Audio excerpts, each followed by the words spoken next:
Je suis la maman d'un jeune qui est parti en Syrie apparemment pour aider les gens et tout ça. Et bon, quand même, je m'inquiète. Je veux bien que mon fils y revienne, quoi.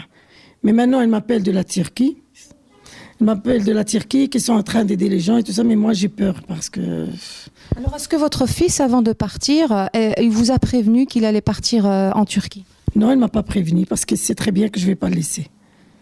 Et à votre avis, pourquoi est-ce qu'il est parti là-bas? Parce qu'ils ont mal au cœur, voir tout ce qui se passe là-bas. Tous les jeunes, ils ont mal au cœur à voir qu'il n'y a personne qui bouge. Ils ont décidé de partir là-bas, aider les gens. Hein. Alors, est-ce que votre fils, éventuellement, il aurait eu un comportement qui aurait changé, qu'il aurait rencontré des jeunes, qui l'auraient enrôlé, à votre avis? Est-ce qu'il a eu la barbe qui a poussé un petit peu plus longue mais mon fils, il a toujours gardé sa petite barbe, quoi. Mais ce qui se passe dehors, on ne peut pas le savoir. Parce qu'il sait très bien que moi, je suis derrière pour la religion. Tu vois, j'ai peur qu'on le manipule, tout ça.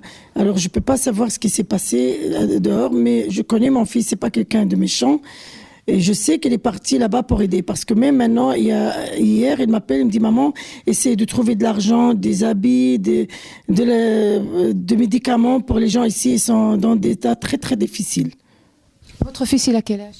Il vient de faire 24 ans. Et donc lui, il est parti pour prendre les armes ou est-ce qu'il est parti en aide humanitaire? Non, normalement non. Non. Normalement non, c'est pour aider les gens. Mais on ne peut pas savoir ce qui se passe. Hein. Parce que si on se trouve dans des situations, je ne sais pas. Alors vous nous avez appelé en détresse en disant je voudrais retrouver mon fils et que vous auriez voulu avoir des personnes qui vous soutiennent ici. Qu'est-ce que vous attendez exactement? Moi j'attends que quelqu'un nous aide. Aussi des gens de la religion qui peuvent parler avec ces jeunes, et aussi le gouvernement qui bouge, parce que nos enfants, ils sont dans les camps maintenant.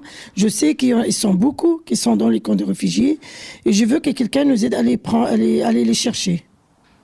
Et jusque-là, est-ce que vous avez interpellé quelqu'un? Et si oui, est-ce qu'on a répondu à votre demande et à votre appel au secours? Pour le moment, on va partir. On y a plusieurs, apparemment, des mamans, des frères et des papas, qu'on va aller essayer de parler avec un parlementaire turc pour essayer de nous aider à récupérer nos enfants là-bas. Et si vos enfants ne veulent pas venir, qu'est-ce que vous avez comme solution? Je ne sais pas, on verra à ce moment-là, quand on sera sur place. Hein. Alors, est-ce que vous en voulez à quelqu'un du fait que votre fils soit parti comme ça, que les frontières soient comme ça, facilement ouvertes? Oui, à l'État belge, à la société.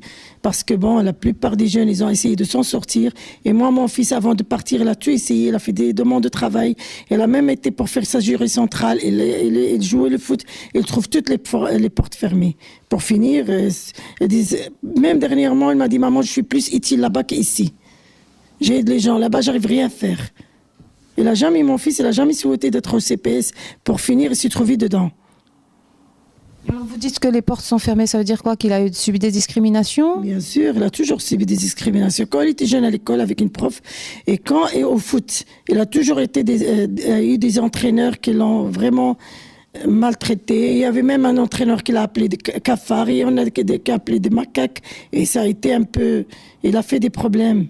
Parce que bon, je comprends pas ces gens-là, qu'est-ce qu'ils veulent. Hein, parce que moi, je trouve que c'est des jeunes Belges.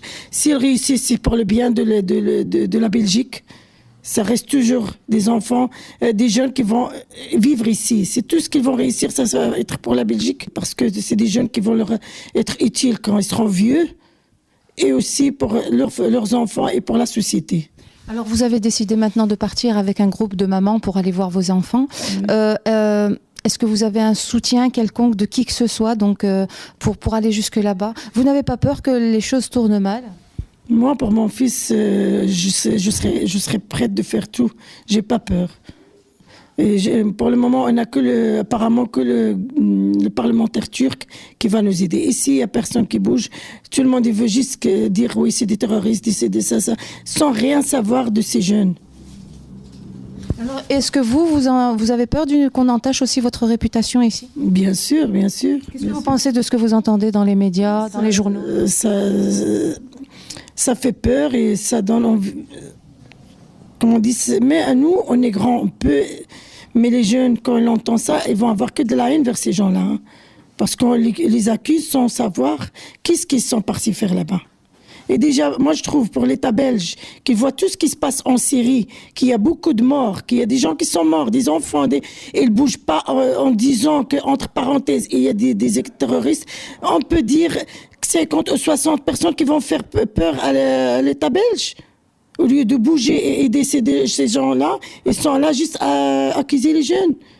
Qu'ils bougent aussi, s'ils ont des cœurs. Hein. Parce qu'il faut avoir un cœur pour ce qui se passe là-bas. Hein. À votre avis, si l'ONU bougerait, si les gouvernements occidentaux bougeraient, nos jeunes seraient peut-être un petit peu moins... Bien sûr, ils vont comprendre qu'il y a de la justice. Hein. Qu'il y a de la justice. Alors, vous avez décidé de témoigner à visage couvert. Est-ce que vous avez, vous aussi, peur des représailles si votre fils reviendrait ? Bien sûr, on a peur parce que ça reste nos enfants, on ne veut pas qu'il leur arrive quelque chose. S'ils sont partis ici avec un bon foi, c'est pas pour faire du mal. Certains politiques disent que lorsqu'ils reviennent, ces jeunes qui s'y reviennent, il faudra prendre des sanctions. Moi, je trouve au contraire que s'ils reviennent, ils ont besoin d'aide.